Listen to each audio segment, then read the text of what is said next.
کی باتوں کو سننے سمجھنے کا موقع عنایت فرمایا۔ دعا کریں کہ اللہ تبارک و تعالیٰ ہمیں صحیح طور پر کہنے کی، سن کر صحیح معنی میں عمل کی توفیق نصیب فرمائے۔ محترم سامعین کرام، گزشتہ جمعہ سے پیوستہ ہم لوگ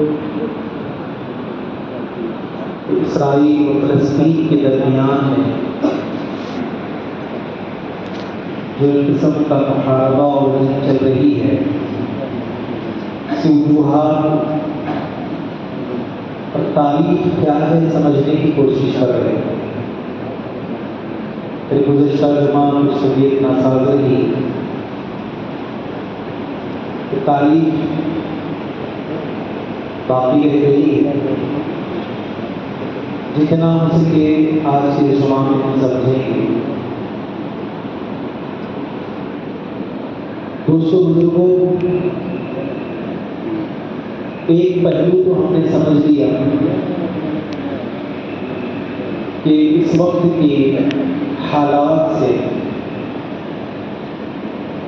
ان کے بہت پرانے منصوبے جن کو وہ پورا کرنے کے لیے کوشاں ہیں، وہ منصوبے کیا ہیں، وہ عزائم کیا ہیں اور مقاصد کیا ہیں،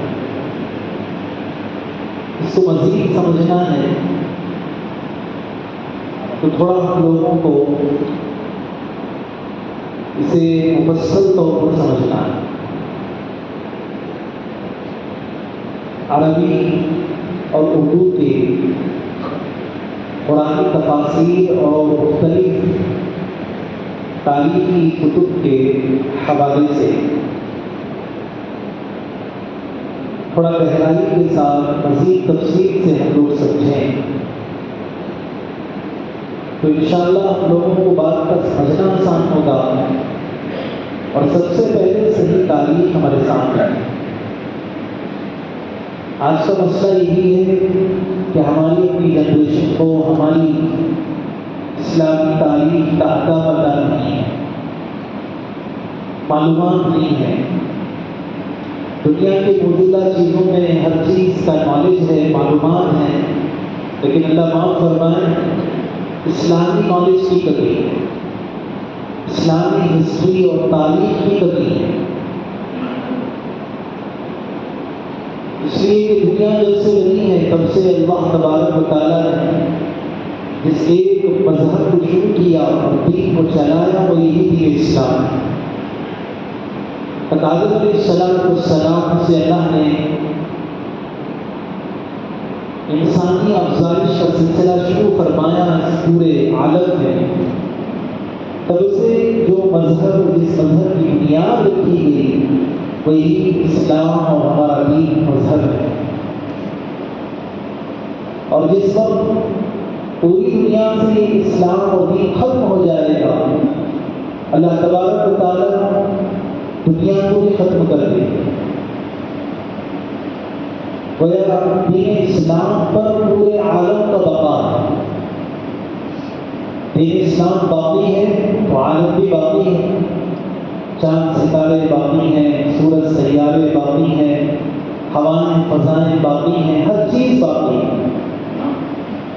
جب دین اسلام ختم ہو جائے گا اللہ تبارک و تعالیٰ اس دنیا کی ہر چیز کو فنا کر دے گا۔ بہرحال بات جہاں سے ہمیں سمجھنا ہے، اللہ تبارک و تعالیٰ نے ابراہیم علیہ السلام کو ابو الانبیاء بنایا، نبیوں کے بعد کئی سارے انبیاء علیہ السلام ابراہیم علیہ السلام کے مبارک خاندان سے چلایا۔ پہلے بھی آپ نے سنا ہے ابراہیم علیہ السلام کی پیدائش عراق میں ہوئی، وہیں ان کا بچپن گزرا، وہیں جوان ہوئے، اور اسی علاقے میں نبی بنائے جانے کے بعد شروعاتی دور میں دین دعوت کی محنت میں لگے رہے۔ چونکہ باپ بتوں کے بنانے والے تھے، سارا علاقہ کفر و شرک سے، بت پرستی سے بھرا ہوا تھا۔ وہ ابتدائی واقعہ آپ نے سنا ہے، جب ایک وحدانیت کی، ایک اللہ کی آواز لگائے، سب ان کے مخالف بن گئے، باپ بھی، رشتے دار بھی، اڑوس پڑوس بھی، دوست و احباب بھی، ہر جاننے والا مخالف بن گئے۔ وہ واقعہ مشہور جس کو اللہ نے اپنے کلام مجید میں نقل فرمایا کہ لوگ سارے ایک تہوار پر اپنے گاؤں کو چھوڑ کر گئے ہوئے تھے، ان کے سارے لوگ کسی بڑی عمارت میں رکھے ہوئے تھے۔ ابراہیم علیہ السلام بتوں کے خلاف بولا کرتے، اس دن وہ نہیں گئے، سیدھے اس عمارت میں گئے جس میں بت ہے، سب کو توڑ دیا۔ ان میں ایک بڑا بت بیچ میں بٹھایا گیا تھا، اس کے ہاتھ کو کلہاڑی یا ہتھوڑا دے دیا۔ وہ لوگ واپس آئے، معاملہ مچ گیا کہ ہمارے سارے بت توڑ دیے گئے، پتہ نہیں کس نے ایسا کیا۔ پتہ چلا کہ ان کو پورے گاؤں میں صرف ایک آدمی تھے، ابراہیم علیہ السلام۔ لوگوں نے ان کو جمع کیا، ان کو پکڑا، ان کو پوچھا، تو انہوں نے کہا بل فعلہ کبیرہم، کہ ایک میں جو بڑا ہے اسی نے کیا ہوگا۔ حالانکہ وہ جو کہہ رہے تھے توحید کی بات تھی، لوگوں نے سمجھا کہ یہ کہہ رہے ہیں کہ بڑے بت نے ایسا کر دیا، ان کی مراد اس سے کچھ اور تھی۔ تو اس طرح کے مختلف واقعات اس دور میں پیش آئے۔ پھر اللہ کا حکم ہوا تو ابراہیم علیہ السلام ملک عراق سے نکل کر عراق کے بازو ملک شام ہے جس کو سیریا کہا جاتا ہے، وہاں گئے۔ وہاں سے ہوتے ہوئے ایک علاقہ ہے جس کو کنعان کہتے ہیں، اور یہ گوگل وغیرہ میں سرچ کریں گے تو ابھی پتہ چلے گا کہ فلسطین کے علاقے میں یہ شہر پڑتا ہے۔ وہاں حضرت ابراہیم علیہ السلام تشریف لے گئے، وہاں شادی ہوئی۔ اسماعیل علیہ السلام حضرت حاجرہ علیہ السلام کے بطن سے پیدا ہوئے۔ حضرت ابراہیم علیہ السلام کی دو بیویاں، ایک سارہ علیہ السلام تھی، حاجرہ علیہ السلام۔ حاجرہ علیہ السلام سے اسماعیل علیہ السلام پیدا ہوئے۔ پھر اللہ تبارک و تعالیٰ کا حکم ہوا کہ حضرت حاجرہ علیہ السلام کو اور حضرت اسماعیل علیہ السلام کو یہاں سے لے کر، فلسطین میں کنعان میں ابھی موجود ہے، وہاں سے لے کر مکہ مکرمہ لے جانے کا حکم۔ تو حضرت ابراہیم علیہ السلام اپنی بیوی حاجرہ کو، اسماعیل علیہ السلام کو لے کر مکہ مکرمہ ہے، وہاں کوئی آبادی نہیں، کسی کا گزر بسر نہیں، اور وہاں ساری چٹیل میدان سے بھری ہوئی بڑا ریت کا علاقہ تھا۔ وہاں نہ سرسبز و شاداب اور نہ نہر، پانی، کسی چیز کا انتظام نہیں تھا۔ ابراہیم علیہ السلام اپنی بیوی حاجرہ کو اور ان کے بیٹے اسماعیل کو چھوڑ کر اللہ کے حکم سے واپس کنعان فلسطین کو آ گئے۔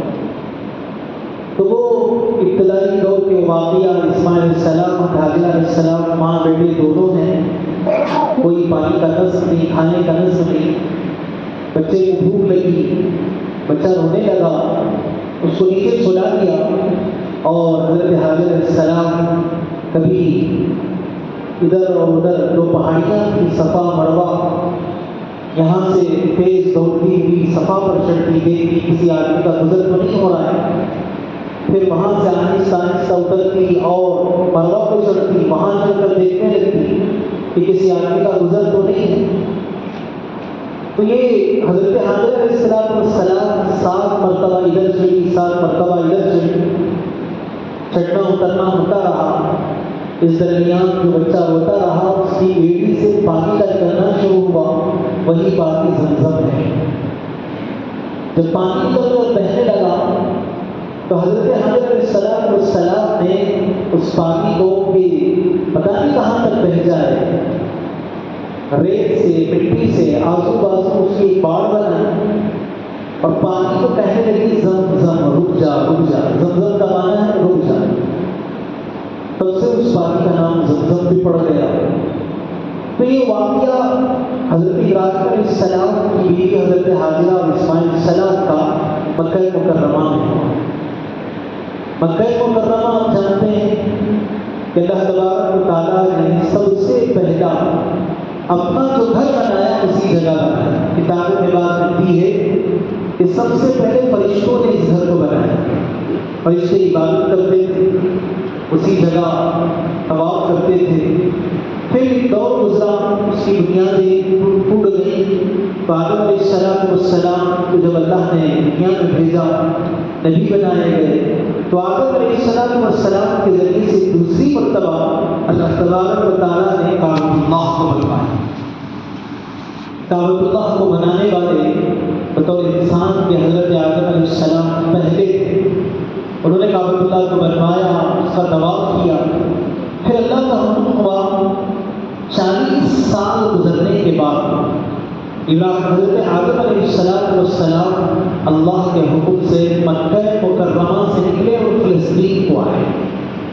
فلسطین میں ایک پہاڑ ہے جس کا نام جبل زیتون، اللہ تبارک و تعالیٰ نے اس کا تذکرہ قرآن مجید میں فرمایا ہے، والتین والزیتون، قسم ہے تین کی، انجیر کی، اور قسم ہے زیتون پہاڑ کی۔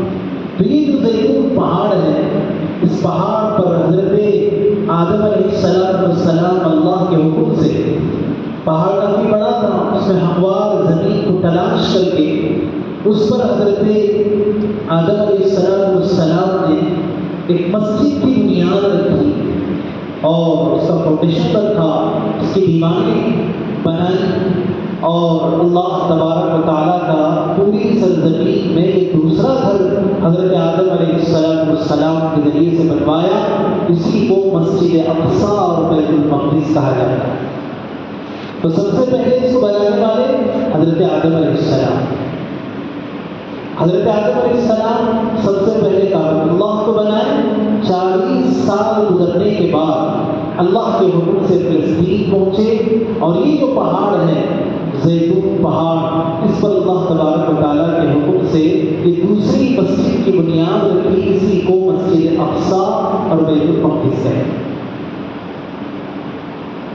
اب یہاں مکہ مکرمہ میں کافی زمانے کے گزرنے کے بعد حضرت ابراہیم علیہ السلام کا دور آیا تھا، تب تک حضرت آدم علیہ السلام کے دور کی بنائی ہوئی وہ کعبۃ اللہ کی دیواریں وہ ٹوٹ پھوٹ چکی تھی، بوسیدہ ہو چکی، اس کی بنیاد اور اس کا جو فاؤنڈیشن تھا وہ بھی ختم ہو گیا تھا۔ اور یہاں مسجد اقصیٰ کافی عرصہ زمانہ گزر گیا تھا، تو وہ جو مسجد اقصیٰ کی دیواریں تھیں وہ بھی ٹوٹ گئی تھی، اس کا جو فاؤنڈیشن ہے وہ بھی ختم ہو گیا تھا، دکھائی نہیں پڑتا تھا کہ کہاں ہے۔ اب یہ دور ابراہیم علیہ السلام کا، اسماعیل علیہ السلام کو چھوڑ کر چلے گئے، اسماعیل علیہ السلام کا بچپنا ہوا اور جوان ہوئے، اللہ کا حکم ہوا، ابراہیم علیہ السلام آئے، باپ بیٹے نے مل کر پھر سے کعبۃ اللہ کی تعمیر کی۔ اللہ تعالیٰ نے قرآن مجید میں اس کا تذکرہ فرمایا ہے، تو ابراہیم اور اسماعیل علیہ السلام دونوں نے مل کر کعبۃ اللہ کو بنوایا۔ جب کعبۃ اللہ کی تعمیر ہو گئی تو سب سے پہلے بطور حج کے اس کے طواف کیے، اس کے عبادات کو کیے، پھر اس کے بعد فرماتے ہیں کہ باپ بیٹے دونوں نے مل کر کیا۔ وہاں لوگوں کی آبادی نہیں تھی، بہت کم آبادی تھی، تو اللہ تبارک و تعالیٰ نے ابراہیم علیہ السلام کو حکم دیا کہ آپ اسماعیل کو چھوڑ کر دوبارہ فلسطین کو آئے، وہاں دعوت و تبلیغ اور دین کی محنت میں لگے۔ تو کتابوں میں بات ملتی ہے کہ ابراہیم علیہ السلام یہاں فلسطین کے علاقے میں، یہاں آنے کے بعد اب جو مسجد اقصیٰ تھی اس کی بنیادیں ختم ہو چکی تھی، اس کا فاؤنڈیشن کہاں ہے پتہ نہیں چل رہا تھا۔ تو کتابوں میں یہ بات ملتی ہے جبرائیل علیہ السلام کے ذریعے سے اللہ تبارک و تعالیٰ نے اس مسجد اقصیٰ کے فاؤنڈیشن کی رہبری فرمائی کہ وہ کہاں اس کا فاؤنڈیشن ہے۔ چنانچہ کتابوں میں بات ملتی ہے کہ ابراہیم علیہ السلام نے مسجد اقصیٰ کی تعمیر نہیں کی، البتہ وہ جو فاؤنڈیشن تھا اس کی مارکنگ کی کہ کہاں کہاں آدم علیہ السلام نے بنوایا تھا، تو یہ کہاں بنوایا تھا اور کس کس طریقے سے اس کی بنیادیں تھیں، تو وہ مارکنگ کا کام جنہوں نے کیا وہ حضرت ابراہیم علیہ السلام تھے۔ پھر فرماتے ہیں کہ ابراہیم علیہ السلام کے دوسرے بیٹے جو اسحاق علیہ السلام ہیں وہ ایک فلسطین میں تھے۔ اسحاق علیہ السلام کے دو بیٹے تھے، ایک کا نام یعقوب اور دوسرے کا نام یسوع۔ جو کہ پہلے تھے یعقوب، غور سے سننے کی بات ہے، یعقوب ان کے دو نام تھے، یہ نبی تھے اور ان کے دو نام تھے، جیسے ہمارے نبی صلی اللہ علیہ وسلم کے دو نام ہیں، محمد یہ بھی ہمارے نبی کا نام ہے، احمد یہ بھی ہمارے نبی کا نام ہے۔ تو ایسے ہی فرماتے یعقوب علیہ السلام کے دو نام ہیں، ایک نام تو یعقوب ہے، دوسرا نام اسرائیل ہے، دوسرا نام اسرائیل۔ اسرائیل کے عبرانی لینگویج ہے، جیسے عربی لینگویج ہے، انگلش لینگویج ہے، کنڑا لینگویج ہے، ویسے ہی ایک لینگویج ہے عبرانی۔ آج کے دور میں یہ موجود ہے، اس کے بولنے والے نہیں ہیں، اس دور میں وہ عبرانی زبان لوگ بولا کرتے تھے، فلسطین کے رہنے والوں کی وہ زبان تھی۔ تو یہ عبرانی زبان کا یہ ورڈ ہے اسرائیل، اور اس کے معنی ہیں عبداللہ، یعنی اللہ کا بندہ۔ تو یہ نام تھا حضرت یعقوب علیہ السلام کا۔ ان کے جو اولاد تھی، ان کے جو بچے تھے 12 بچے تھے۔ سورہ یوسف کے اندر اللہ تبارک و تعالیٰ نے جن کا تذکرہ فرمایا ہے وہ یعقوب علیہ السلام کے بچوں کا ہے۔ 12 بچوں کو چلڈرن آف اسرائیل کہا جاتا ہے۔ چلڈرن مانے بچے ہیں، اور اسرائیل انہی کا نام ہے۔ اسی کو عربی میں بنو اسرائیل کہا جاتا ہے۔ اللہ تبارک و تعالیٰ نے قرآن مجید میں جا بجا فرمایا یا بنی اسرائیل، یا بنی اسرائیل، یہ جو فرمایا ہے یہ خطاب ہے، یہ مخاطب بنایا ہے، کس کو بنایا ہے؟ وہ حضرت یعقوب علیہ السلام کی اولاد کو، ان 12 بچوں کی جنریشن کو، ان 12 بچوں کی نسل کو، ان 12 بچوں کی اولادوں کو۔ تو یہ جو 12 بچے تھے حضرت یعقوب علیہ السلام کے، یہ بھی 2 بیویوں سے تھے۔ اس میں ایک بیوی سے 2 بچے تھے، دوسری بیوی سے 10 بچے تھے۔ ایک بیوی سے جو 2 بچے تھے ان میں سے ایک یوسف علیہ السلام ہیں، دوسرے ان کے بھائی بنیامین علیہ السلام۔ اس کے علاوہ فرماتے ہیں کہ باقی جو 10 تھے وہ دوسری بیوی سے تھے۔ فطری بات ہے، بچے باپ سے بظاہر باپ بچوں میں کسی نہ کسی ایک بچے سے زیادہ محبت کرتا ہے۔ بتاتے ہیں کہ یعقوب علیہ السلام بچوں میں فطری جو زیادہ لگاؤ تھا وہ یوسف علیہ السلام سے بہت محبت کرتے تھے۔ اب جو دیگر بیوی کے بچے تھے، جو 10 بچے تھے، وہ حسد جلن میں پڑ گئے، ان کو یہ سنبھالا نہ گیا۔ مشہور واقعہ ہے، آپ نے بارہ سنا ہوگا، انہوں نے اس بچے کو لے جا کر سازش کی اور ایک دور دراز جنگل کے علاقے میں لے جا کر یوسف علیہ السلام کو، جو ان کے میجر بھائی تھے، ان کو کنویں میں پھینک دیا اور واپس آ کر اپنے باپ سے ایک بکری، ایک جانور کو مار کر اس کا جو خون تھا اس کے کپڑے میں لگا کر باپ سے آ کر کہا کہ یوسف علیہ السلام کو ایک درندے نے کھا لیا، ان کے اوپر جو یہ جبہ یا کرتا کوئی کپڑا تھا، اس کا یہ کپڑا ان کا خون آلود ہو چکا ہے۔ تو یہ وہ خون حضرت یوسف علیہ السلام، باپ تو نبی تھے، وہ سمجھ گئے کہ یہ سازش کر رہے ہیں، انہوں نے کچھ نہیں کہا۔ تو یعقوب علیہ السلام سجدے میں اور ٹینشن میں پڑ گئے، ایک فکر میں لگ گئے، ایک واقعہ ہوا۔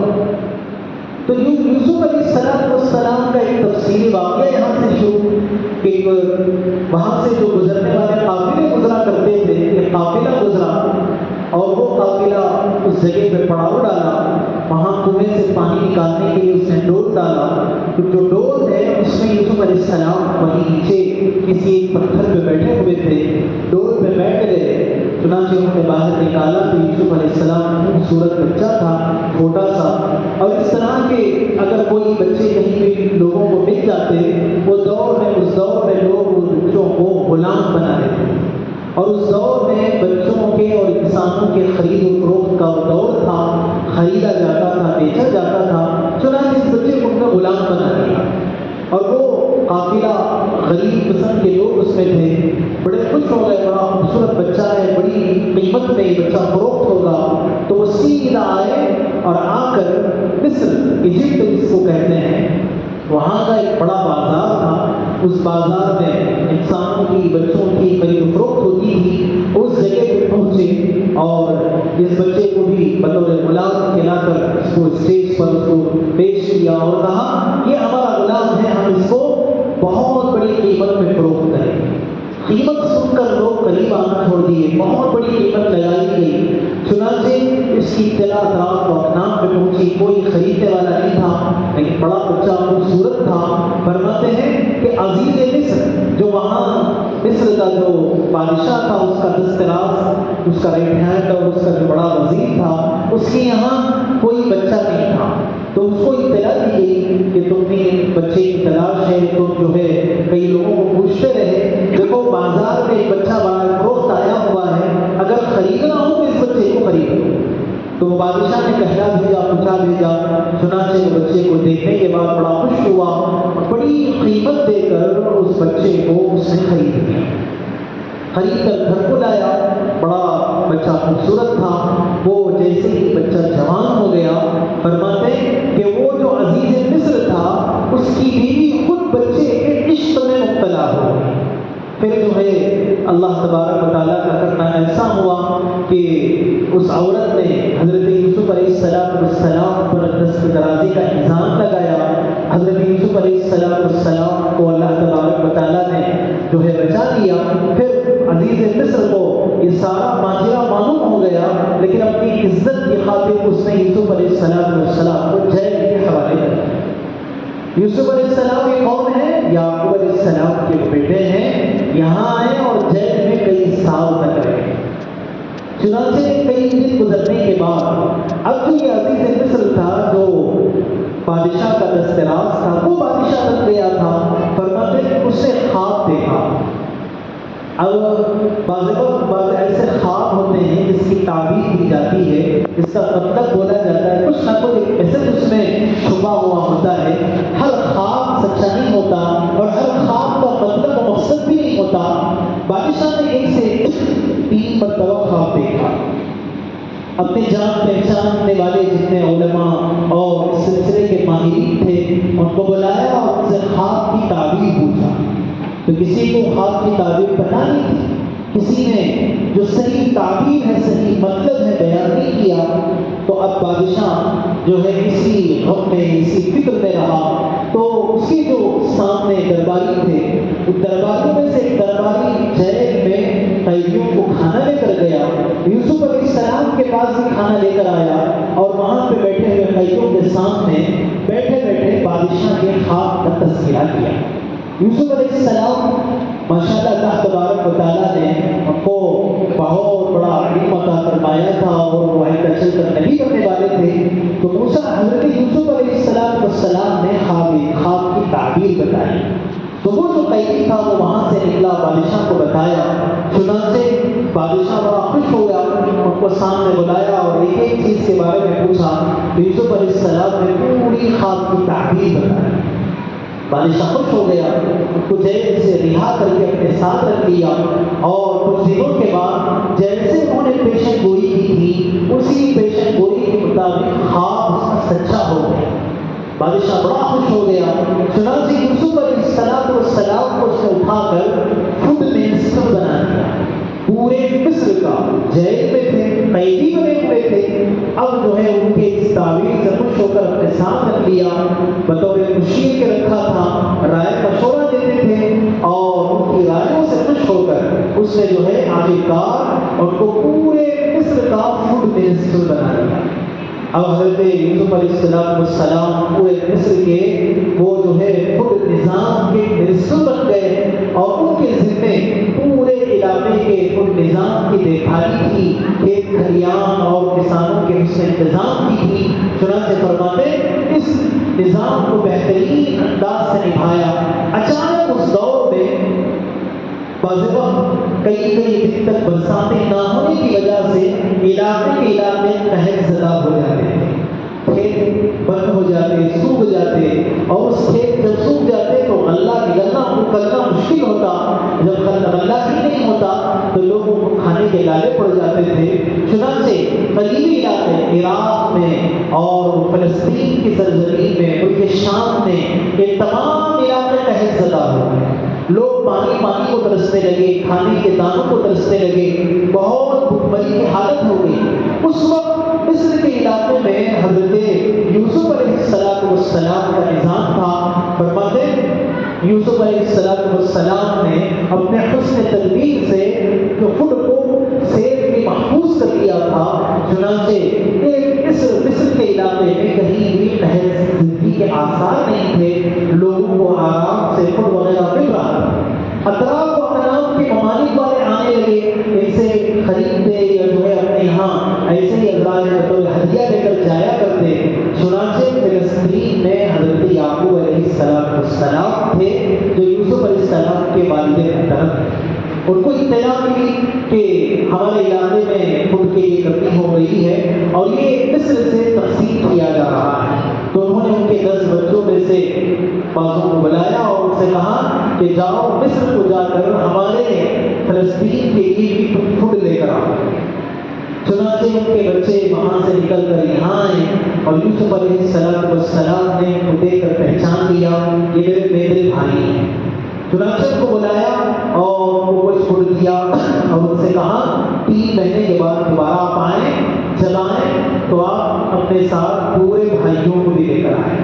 تو کل 11 بھائی تھے، تو 3 مہینے کے بعد جب وہ آئے تو 11 بھائی بھی آ گئے۔ تو حضرت یوسف علیہ السلام جو ان کے اصلی بھائی تھے، جن کو بنیامین کہا جاتا ہے، ان کو بلایا اور ان سے اپنا تعارف کروایا، تو بڑے خوش ہو گئے۔ اس کے بعد انہوں نے 10 بھائیوں کو بھی بلایا، ان کو احساس دلایا اور وہ نادم ہو گئے، شرمندہ ہو گئے، رو کر زار قطار معافی مانگنے لگے اور بتایا کہ آپ کے چلے جانے کے بعد جو ابو ہیں یعنی یعقوب علیہ السلام ہیں، ان کی آنکھیں چلی گئی، ابھی نابینا ہو گئے ہیں، دن رات آپ کی یاد میں روتے ہیں۔ ایک پوری تفصیلی واقعات انہوں نے ان کے احوال سنائے۔ تو حضرت یوسف علیہ السلام نے کہا کہ ایسا کرو، پھر ایک مہینہ 2 مہینے کے بعد جب تم آؤ تو ابو جان کو بھی لے کر آ جاؤ۔ چنانچہ یہ پورے بھائی گئے اور 2 مہینے کے بعد انہوں نے یعقوب علیہ السلام کو لے کر آ گئے۔ تو یعقوب علیہ السلام جو اصل میں اور ایک نام کا اسرائیل علیہ السلام ہے، تو یہ اپنے 12 بچوں کے ساتھ گویا کہ اب مصر میں رہنے لگے، فلسطین کو چھوڑ دیا انہوں نے، فلسطین میں رہنے لگے تھے۔ حضرت یوسف علیہ السلام کے بلانے پر پورا خاندان، ان کے 11 بچے اور حضرت یعقوب علیہ السلام سب کے سب نکل کر یہ آئے ہیں مصر کو اور مصر میں رہنے لگے۔ ایک زمانہ گزرا، یوسف علیہ السلام بادشاہ بن گئے اور نبی بھی تھے، بادشاہ بھی تھے، بہترین حکومت تھی۔ اس کے بعد یوسف علیہ السلام کا انتقال ہوا، ان کی جگہ میں ان کے بھائی بادشاہ بنے۔ یعقوب علیہ السلام کا انتقال ہو گیا تھا، لوگوں میں کچھ دینداری تھی، دھیرے دھیرے کچھ دین کی کمی ہونے لگی اور ان کے جو باقی کے 10 بھائی تھے، ان کی اولادیں وہ بھی اسی مصر کی سرزمین میں رہتے رہے۔ اب یہ نبی کی اولاد ہے، اسی جگہ رہتے رہتے دین کی کمی ہونے کی وجہ سے تھوڑا سا وہ جو ہے اللہ کی نافرمانی پہ کرنا شروع ہوئے۔ بڑھتے بڑھتے نافرمانیاں زیادہ ہو گئی، معصیت زیادہ ہو گئی، گناہ زیادہ ہونے لگے اور سرکشی پہ اتر آئے، اللہ کی ناشکری پہ اتر آئے۔ تو اللہ تبارک و تعالیٰ نے جو قوم ناشکری ہو جاتی ہے تو اس پر ظالم بادشاہ کو مسلط کر دیتے ہیں۔ چنانچہ فرماتے اللہ تبارک و تعالیٰ نے اس قوم پر جو بنی اسرائیل ہے، اس قوم پر ایک ظالم بادشاہ کو مسلط کر دیا جس کو فرعون کہتے ہیں۔ فرعون ایک بادشاہ کا نام نہیں ہے، بلکہ جو بھی بادشاہ ہوتا ہے اس کو وہ لقب دیا جاتا ہے فرعون کا. جیسے پریزیڈنٹ آف انڈیا ایک لقب ہے، عہدہ ہے، جو بھی بنتا ہے ہر 5 سال پہ بدلتا رہتا ہے، جو بھی بنے گا اس کو وہ نام دیا جاتا ہے. ایسے ہی فرماتے جو بھی اس علاقے کا وہ بادشاہ بنتا اس کو فرعون کا نام دیا گیا.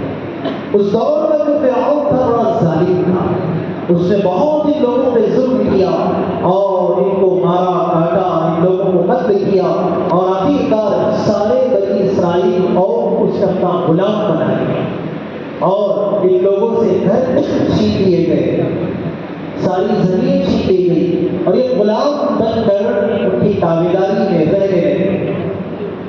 اب جب غلامیت میں آ گئے احساس ہوا، اللہ تبارک و تعالیٰ سے معافی مانگے، روئے، گڑ گڑائے، اپنے گناہوں سے توبہ کیا. چنانچہ اللہ ان کی توبہ قبول فرمائی.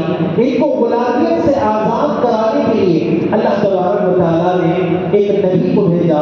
اس نبی کو موسیٰ علیہ السلام کہتے ہیں. موسیٰ علیہ السلام نبی بن کر آئے، چنانچہ ان کے اوپر محنت کیا، ان پر کئی لوگوں نے ایمان لایا، ایمان قبول کیا، ان کی بات مان کر چلنے لگے. آخرکار وہ دن آیا جب فرعون سارے موسیٰ علیہ السلام اور ان کے ماننے والوں کو قتل کرنے کا اور ختم کرنے کا اعلان کر دیا. اپنی فوج کو لے کر پیچھا کرنے لگا. موسیٰ علیہ السلام نے اپنی فوج سے کہا چلو اللہ کا حکم ہے سمندر پار ہم چلیں گے، یہ کہہ کر اپنے تمام لوگوں کو لے کر، یہ تمام لوگوں میں وہ 12 خاندان تھے. 12 خاندان، یہ کس کے 12 خاندان؟ یہ حضرت یعقوب علیہ السلام کے جو 12 بچے تھے، جس میں یوسف تھے، بنیامین تھے اور 10 بچے تھے، یہ کل ملا کر 12 خاندان. یہ 12 خاندانوں کے بچے ہی بنو اسرائیل تھے. ان کو لے کر حضرت موسیٰ علیہ السلام سمندر کی جانب بڑھے. اب بالکل سامنے سمندر ہے، پیچھے سے پوری فوج کے ساتھ فرعون حملہ کرنے کے لیے آ رہا. اس وقت سارے قوم کے لوگ آئے، موسیٰ علیہ السلام سے کہنے لگے ہم نے آپ کی بات سن کر بہت نادانی کر دی، بہت غلط کر دیا، ہمیں اندازہ نہیں تھا آپ لا کر ایسے ہمیں بڑھاؤ گے. سامنے سمندر ہے، پیچھے فرعون ہے، اب ہم کریں تو کیا کریں؟ موسیٰ علیہ السلام نے کہا انما کلا ان ربی معی سیہدین. انہوں نے کہا ہرگز ایسا نہیں ہو سکتا، پریشان نہ ہو، میرے ساتھ میرا رب ہے، وہ صحیح میری رہنمائی کرے گا. چنانچہ اللہ تبارک و تعالیٰ کی طرف سے القاء ہوا اور کہا گیا کہ آپ اپنے عصا کو سمندر پہ ماریں. چنانچہ حضرت موسیٰ علیہ السلام نے اپنی عصا کو نکالا، سمندر پہ مارا. فرماتے ہیں 12 راستے بن گئے. سمندر میں 12 راستے بن گئے 12 قبیلے والوں کے لیے. اور موسیٰ علیہ السلام نے اعلان کیا ہر قبیلے کے ایک راستہ ہے، ہر قبیلے کے لوگ اپنے سرداروں کے ساتھ اس راستے سے ہو کر گزر جاؤ. کتابوں میں بات ملتی ہے ایک راستہ 16 کلومیٹر کا تھا. 10 سے 16 کلومیٹر کا فاصلہ اس راستے میں بنا ہوا تھا. وہ ایک راستہ اتنا لمبا راستہ تھا اور سارا خاندان بنو اسرائیل وہ نکل کر اس راستے سے ہوتا ہوا، جس میں مرد بھی تھے، عورتیں بھی تھیں، بچے بھی تھے، اس راستے سے ہوتے ہوتے ہوتے نکل کر سمندر کے کنارے چلے گئے. وہاں پر جو علاقہ ملتا ہے وہ صحرائے، اور وہ فرماتے ہیں صحرائے سینا کا ایک علاقہ ہے. اور ابھی گوگل وغیرہ میں سرچ کریں گے تو پتہ چلے گا کہ فلسطین کے بازو میں ایک سمندر ہے جس کو ایک ریڈ سی کہتے ہیں. دوستو فرماتے ہیں کہ اس کے بازو میں ایک ایسا علاقہ ہے جہاں پر دور دور تک کوئی درخت نہیں، جہاں پر میٹھا پانی نہیں اور پورا ریتیلا علاقہ ہے. فرماتے ہیں کہ آج بھی ویسے ہی ہے، کوئی انسان وہاں پہ بستا نہیں. تو یہ سمندر کے اس پار حضرت موسیٰ علیہ السلام کے حکم سے سارا یہ بنو اسرائیل کے 12 خاندان وہاں پہ چلے گئے. اب فرعون نے دیکھا کہ لشکر پورے کا پورا ساتھ میں ہے، راستے کھلے ہوئے ہیں اور سارے لشکر کو حکم دے دیا کہ اسی راستے سے گزرو. چنانچہ بیچ سمندر میں آ گئے. اللہ کا حکم ہو گیا راستوں کو پانی میں بدلنے کا. چنانچہ وہ راستے ختم ہو گئے اور پورا پانی مل گیا سمندر کا. چنانچہ سارے فوج، سارے لوگ سب مل کر وہاں پہ غرقاب ہو کر ختم ہو گئے. اور جو فرعون تھا اس کو اللہ تبارک و تعالیٰ نے اس کی لاش کو بطور عبرت بنایا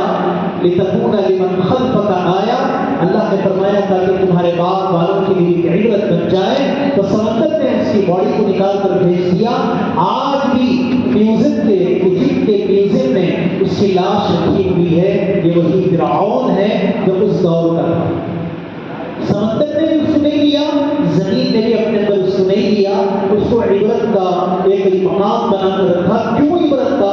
اس لیے کہ فرماتے ہیں یہ وہی فرعون تھا جس نے خدا ہونے کا دعویٰ کیا اور کہا کرتا تھا کہ میں ہے ملک اعلیٰ, میں ہے رب اعلیٰ.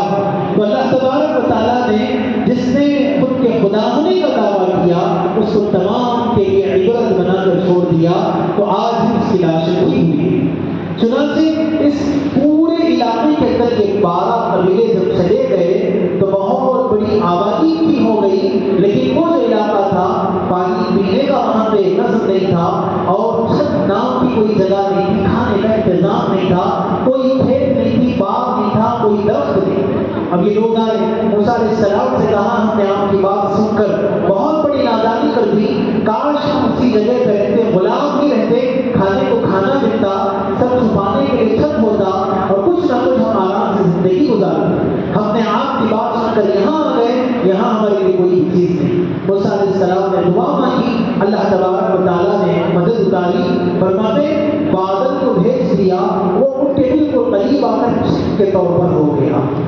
تو جو دھوپ پڑتی تو یہ بادل اس کو روک لیتا, بارش پڑتی بادل اس کو روک لیتا. بادل ہی کو اللہ نے چھت کے لیے بنا دیا. اب دوسرا پانی کا قصد, تو موسیٰ علیہ السلام سے کہا کہ آپ اپنے عصا کو زمین پہ ماریں. انہوں نے اپنے عصا کو زمین پہ مارا تو 12 چشمے پھوٹ پڑے.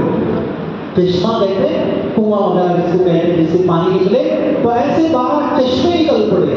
موسیٰ علیہ السلام نے فرمایا ہر قبیلے کے لیے ایک چشمہ ہے, وہ قبیلے کے لوگ اسی چشمے سے پانی پیا کریں. تو میٹھا پانی کا قسم ہو گیا, اور کھانے کا کوئی انتظام نہیں تھا. تو ان کی دعا سے اللہ تبارک و تعالیٰ نے من و سلوا ہوتا. یہ جنت کا بنا ہوا کھانا, من کہتے ہیں عربی کا ایک لفظ ہے, من کہتے ہیں تیتر بٹیر کو. تو نان ویج پکا بنایا بنا ہوا وہ جنت سے ہو جانے کے لیے روزانہ اترا کرتا دسترخوان کی شکل میں, یہ لوگ سب کھا لیا کرتے. اور نان ویج کھانے کے بعد کچھ مٹھاس ہو جائے اس کے لیے سلوا کہتے ہیں حلوے کی شکل میں کوئی میٹھی چیز دی جاتی, وہ بھی جنت سے بنا ہوا. تو یہ کئی سال تک اللہ تبارک و تعالیٰ کو دیتے رہے, لیکن پھر بھی یہ ناشکری قوم تھی. انہوں نے موسیٰ علیہ السلام سے کہا کہ ہم یہ نان ویج کھا کر تھک گئے, ایسا کرو کچھ ویجیٹیرین اور کچھ جو ہے ترکاری ہمیں اللہ سے مانگ کر وہ دلا دو, ہم وہ کھانا پسند کرتے ہیں. چنانچہ فرماتے ہیں کہ اللہ تبارک و تعالیٰ ان کی چیزوں کو ناشکری پنے کو دیکھتے رہے. پھر اللہ تبارک و تعالیٰ نے حضرت موسیٰ علیہ السلام سے کہا کہ فلسطین کے اندر حضرت یعقوب علیہ السلام کے جو یہ حضرت یعقوب علیہ السلام کے اور بھائی تھے, میں نے آپ کو کہا تھا اسحاق علیہ السلام کے 2 بیٹے تھے, یعقوب اور یسوع. یعقوب علیہ السلام کا تو یہ پوری ہسٹری ہے, پورا واقعہ آ گیا. اب دوسرے جو بیٹے تھے یسوع, ان کے بیٹے کا نام تھا عمالق, اور ان سے جو نسل چلی جو قوم بنی وہ قوم عمالق کہتے ہیں. چونکہ وہاں کوئی نبی نہیں تھا, اس سے فرماتے ساری قوم عمالق بت پرستی پہ آ گئی, شرک میں آ گئی. تو اللہ تبارک و تعالیٰ سے بڑے ناراض تھے. موسیٰ علیہ السلام سے یہ حکم اللہ نے فرمایا کہ تم بنی اسرائیل کو لے کر تم فلسطین کو جائیں. فلسطین میں جو قوم عمالق ہے اس کو حملہ کریں, وہ اللہ کی نافرمانی کرتی ہے, ان کو وہاں سے نکالیں اور تم جا کر وہاں آباد ہو جائیں. چنانچہ موسیٰ علیہ السلام نے جو اپنے لوگوں سے کہا تو لوگ بڑے بزدل تھے, انہوں نے کہا کہ ہم حملہ کرنے کے لیے نہیں آ سکتے, آپ خود جائیں حملہ کر لیں. چنانچہ انہوں نے 2 جاسوسوں کو بھیجا, وہ گئے فلسطین کو جا کر دیکھ کر آئے اور کہا کہ وہ لوگ بڑے بزدل ہیں, کچھ بھی نہیں طاقت رکھتے ہیں, ہم جائیں گے تو وہ نکل جائیں گے. لیکن وہ بات سن کر انہوں نے کہا انت وربک فقاتلا انا ہاہنا قاعدون. اے موسیٰ آپ جائیں, تم جاؤ اور تمہارا رب جائیں, دونوں جا کر حملہ کریں, لڑیں, ہم نہیں آ سکتے. تو اللہ تبارک و تعالیٰ کو یہ جواب ناپسند ہوا. تو اللہ تبارک و تعالیٰ نے موسیٰ سے کہا اب 21 ناشکری سے ہم تک آ گئے پر عذاب بھیجیں. عذاب کیا ہے؟ فرماتے اللہ نے جو پارٹیشن کو ہٹا دیا. پھر فرماتے پانی کے چشمے سوکھ گئے. پھر اللہ کا حکم ہوا من و سلوا کا دسترخوان بند ہو گیا. یہ 40 سال تک اسی جگہ حیران و شدت پڑے رہے بڑی پریشانی کے عالم میں. اس وقت میں موسیٰ علیہ السلام کا انتقال ہو گیا. اس کے بعد ایک دور ہوا کہ جو قوم عمالق فلسطین کے اندر بستی تھی ان کا ایک بادشاہ تھا جس بادشاہ کا نام جالوت تھا. چنانچہ وہ آرام کے ساتھ زندگی گزار رہے تھے. شرک و بت پرستی میں ڈوبی ہوئی قوم تھی. ادھر حضرت موسیٰ علیہ السلام کے انتقال کے بعد بنو اسرائیل میں اللہ نے دوسرے نبی کو بھیجا. وہ فرماتے حضرت صمویل علیہ السلام. یہ دوسرے نبی آئے, انہوں نے سب پر محنت کیا, سب سے توبہ کرایا, استغفار کرایا, تو سب توبہ کر لیے. اللہ نے ان کی توبہ کو قبول کر لیا. تو انہوں نے یہ دعا کی کہ ہمارے لیے بھی کوئی بادشاہ ہو جائے تاکہ قوم عمالق جیسی مہذب قوم بادشاہ کی سرپرستی میں چل رہی ہے, ہم بھی ایک بادشاہ کے ساتھ رہنے لگے, ہماری قوم بھی مضبوط ہو جائے. چنانچہ ان کی امید تھی 12 خاندان ہیں, 12 سرداروں میں سے کسی نہ کسی سردار کو اللہ بادشاہ بنا دے گا. چنانچہ دعا قبول ہوئی. اللہ تبارک و تعالیٰ کے حکم سے صمویل علیہ السلام نے اعلان کیا. ایک نیک نمازی اللہ سے ڈرنے والا ایک نوجوان تھا جس کا نام طالوت تھا. انہوں نے اعلان کیا کہ اللہ کا حکم ہوا ہے 12 سرداروں میں سے کسی کو نہیں, کسی کو بادشاہ نہیں بنائیں گے. طالوت کو اللہ تبارک و تعالیٰ نے بادشاہ بنانے کا حکم دیا. چنانچہ جب یہ بادشاہ بن گئے, ان کی سرپرستی میں نگرانی میں یہ سارا کا سارا یہاں سے جہاں وہ لوگ اس ریت والے علاقے میں رہتے تھے وہاں سے نکل کر صحرائے زندہ سے نکل کر یہ پورے لوگ فلسطین کو گئے. فلسطین میں جو قوم عمالق جالوت بادشاہ کے ساتھ رہتی تھی پر حملہ کیا. چنانچہ ایک نوجوان تھے, تورات کے بڑے عالم تھے, نیک تھے, صالح تھے, جن کا نام داؤد تھا. انہوں نے ایک زوردار پتھر سے وار کیا اور اس پتھر کے بعد سے جو ان کا بادشاہ تھا جالوت نام کا وہ مر گیا. وہ مرنے کے بعد وہ قوم شکست کھا گئی. ساری قوم عمالقہ فلسطین کو چھوڑ کر باہر چلے گئے. اب یہاں کے لوگ جتنے بھی گئے ہوئے تھے بنی اسرائیل کے, یہ سارے کے سارے طالوت بادشاہ کے ساتھ فلسطین کے علاقے میں جا کر آباد ہوئے. یہ کون تھے؟ یہ حضرت یعقوب علیہ السلام کے جو 12 بچے تھے جن کو بنو اسرائیل کہا جاتا ہے, چلڈرن آف اسرائیل کہا جاتا ہے, ان کی آبادی اور موسیٰ علیہ السلام کے فالوورز تھے. تو یہ یہاں سے نکل کر وہاں پر جا کر وہاں کے بادشاہ کو مارنے کے بعد وہ قوم وہاں سے نکل گئی تو یہ جا کر فلسطین میں آباد ہوئے. یہاں تک ایک چیپٹر مکمل ہوا. اس کے بعد کی تفصیل آج ترجمہ سنیں گے. دعا کریں کہ اللہ تبارک و تعالیٰ سنی کی باتوں پر عمل کی توفیق نصیب فرمائیں. آمین.